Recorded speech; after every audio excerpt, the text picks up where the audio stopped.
અને કેમ છો? તો બધા મજામાં જ છો. આઈ હોપ કે કેટલા દિવસથી અમે કાંઈ બ્લોગ બનાવ્યો નથી, કેમ કે હું કામે જતી હતી એટલે કાંઈ ટાઈમ જડતો નહોતો બ્લોગ બનાવવાનો.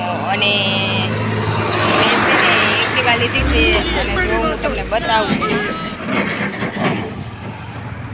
જો હું તમને મારી એક્ટિવા બતાવું.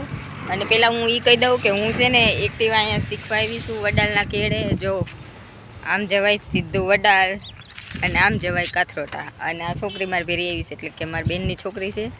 અને આ જો મારી એક્ટિવા મેં સેકન્ડમાં લીધી છે, એટલા બધા મેં રૂપિયાવાળા તો સહી નહીં, તો કાંઈ નવી છોડાવી સેકન્ડમાં પણ આપણે હાંકશું. અને હવે તો આપણી પાસે આપણી એક્ટિવા આવી ગઈ છે, એટલે મારી એક્ટિવાનું નામ મેં રાખ્યું છે ધનુ.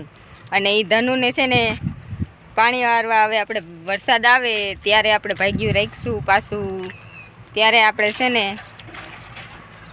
ત્યારે એક્ટિવાને લઈ જવાની છે. એટલે એને એક્ટિવા નથી કહેવી, મારે છે ને એને ધનુથી જ બોલાવવાની. ત્યાં લગી લાઈક સબસ્ક્રાઈબ શેર કરવાનું ન ભૂલતા. અને આ કોણ ગયું?